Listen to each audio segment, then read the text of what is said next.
Hi there, so great to see you. Today we are going to talk a little bit more about inclusion with our voices.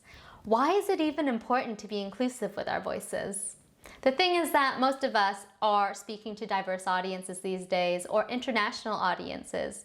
And when we don't take our entire audience into account of where they come from, what our similarities are, or what our differences are, we can end up missing a lot of opportunities because we haven't used that gap to connect to them.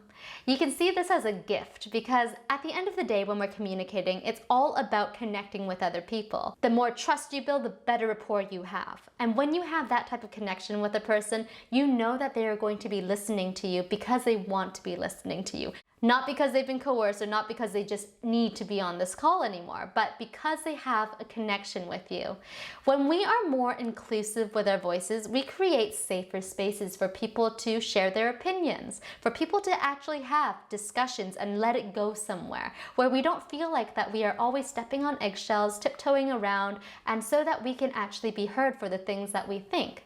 Of course, in this aspect, a really important part of inclusion in our voices and how we speak to other people is in the framing and the language and the words that we choose to use. In different cultures, the use of different language and words can mean different things differently. However, when you take this into account, at least you can signpost it to share that you might not know if this is the right thing to say, so that it means that you've already thought about it.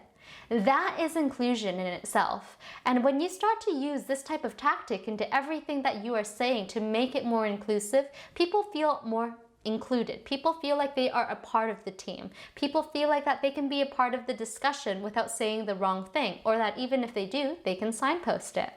When we become inclusive with people, you'll start to understand and you'll start to notice that people respond and react to us in a more positive way because they feel like that they can be more open and honest in sharing with you. But it must be in a respectful way.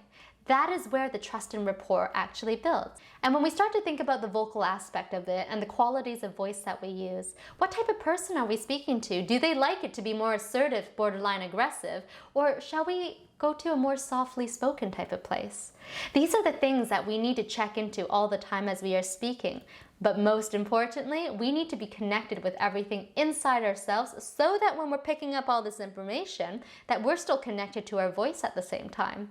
What do you think about inclusion in voices? Do the people around you demonstrate it? I'd love for you to think a little bit more on this so that we can have a discussion.